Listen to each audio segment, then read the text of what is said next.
Pourquoi joue-t-on aux jeux vidéo? La plupart du temps, certains vont jouer pour s'évader, sortir de la réalité et vivre des aventures hors du commun. D'autres pour être créatifs et créer sans limite en laissant place à leur imagination. Ou encore, d'autres jouent pour la compétition, se mesurer aux autres à travers les jeux. Mais dans tous les cas, le schéma se répète. On lance une partie, on joue et on en relance une. Cependant, pourrait-on imaginer qu'un jeu vidéo peut nous faire prendre du recul sur nos actions en tant que joueurs? Un jeu qui, après une partie, nous fait réfléchir sur ce que nous venons de vivre. Aujourd'hui, j'aimerais vous parler d'un jeu qui remplit ces conditions, Battlefield 1.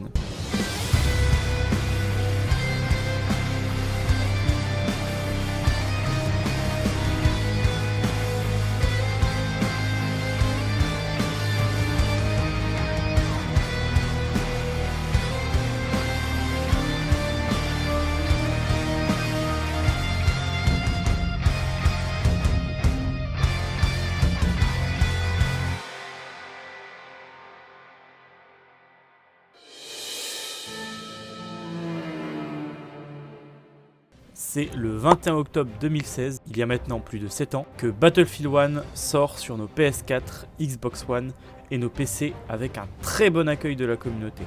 Maintenant encore, il bat son plus grand frère Battlefield 2042 en termes de joueurs quotidiens par jour. Normal vu son entrée en scène plutôt catastrophique.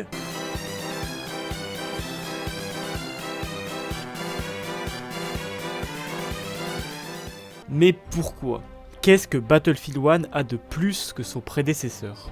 Il se démarque tout simplement par son ambiance. Une ambiance à se croire réellement sur le champ de bataille, en solo comme en multi. Et tout ça, accompagné de graphismes extrêmement bons qui feront son succès sur des années. N'oublions pas le choix de plusieurs récits de guerre en guise de campagne qui nous transportent dans plusieurs aventures dans des contextes différents. Une fois à Cambrai, une autre dans les Alpes, ou encore dans le désert du Moyen-Orient.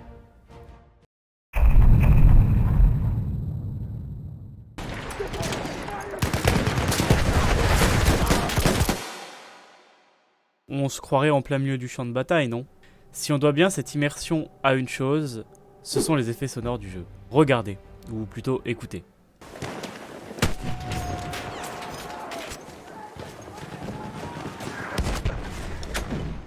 Rien qu'avec tous ces effets sonores, vous pouvez imaginer tout le contexte autour. Que ce soit la pluie qui tombe, les ennemis qui lancent un assaut, ou encore un obus qui vient d'éclater à quelques mètres de vous.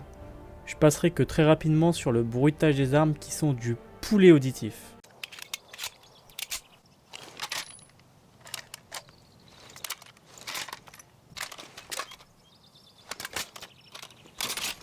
Il a fondu en larmes sur le poulet. On peut mentionner également plein de petits détails qui semblent au premier abord invisibles, mais qui sont bien présents afin de nous emporter dans l'univers du jeu.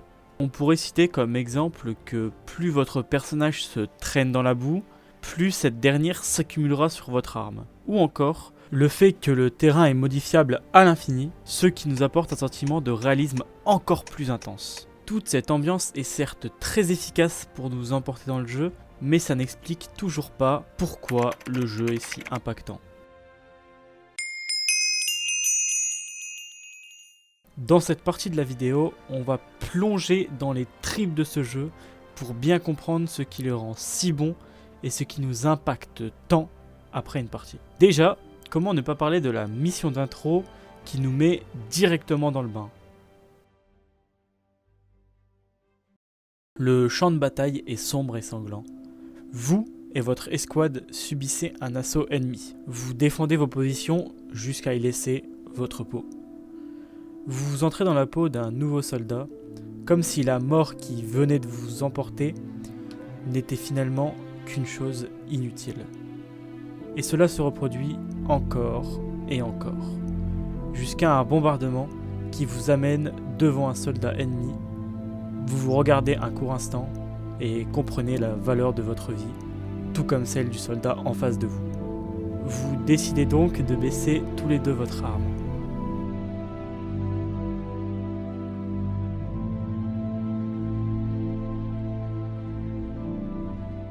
Cette intro est certes plutôt courte, mais elle représente parfaitement la puissance même de ce jeu, car chaque détail est géré avec une précision parfaite. Lors de la mort d'un soldat, les couleurs partent, tout comme les bruits, et laissent apparaître une date et un nom. Cette date et ce nom permettent d'humaniser le soldat qu'on joue. On ne joue pas seulement un personnage virtuel, mais un vrai soldat qui a perdu la vie. Cet effet est finalement renforcé avec la scène finale de cette intro. Au lieu de nous montrer une scène de violence, on nous montre la paix entre deux camps pour nous envoyer à la tronche le fait que malgré les morts vécues, chaque vie est importante. La puissance de ce jeu réside tout autant dans les cris des soldats qu'on peut entendre pendant nos batailles. Tout simplement parce qu'ils apportent une ambiance d'horreur sur le champ de bataille, mais aussi par le professionnalisme de leurs doubleurs.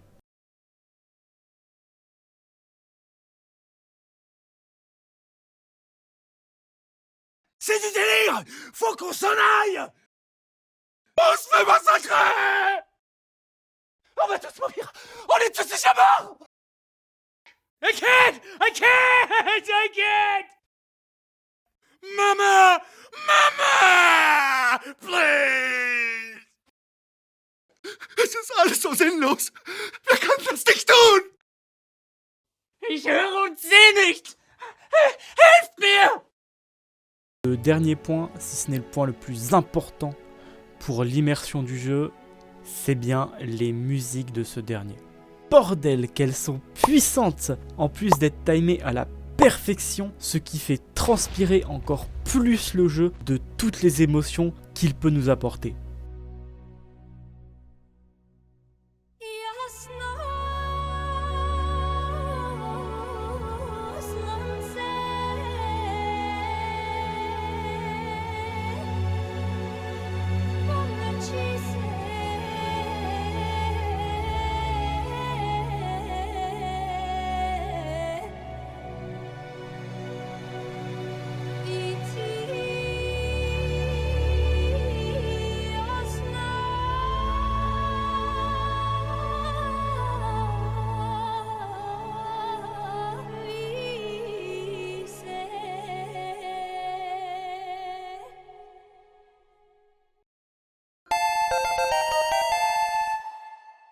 Avant de conclure, j'aimerais dire 2-3 mots sur le sujet de la vidéo.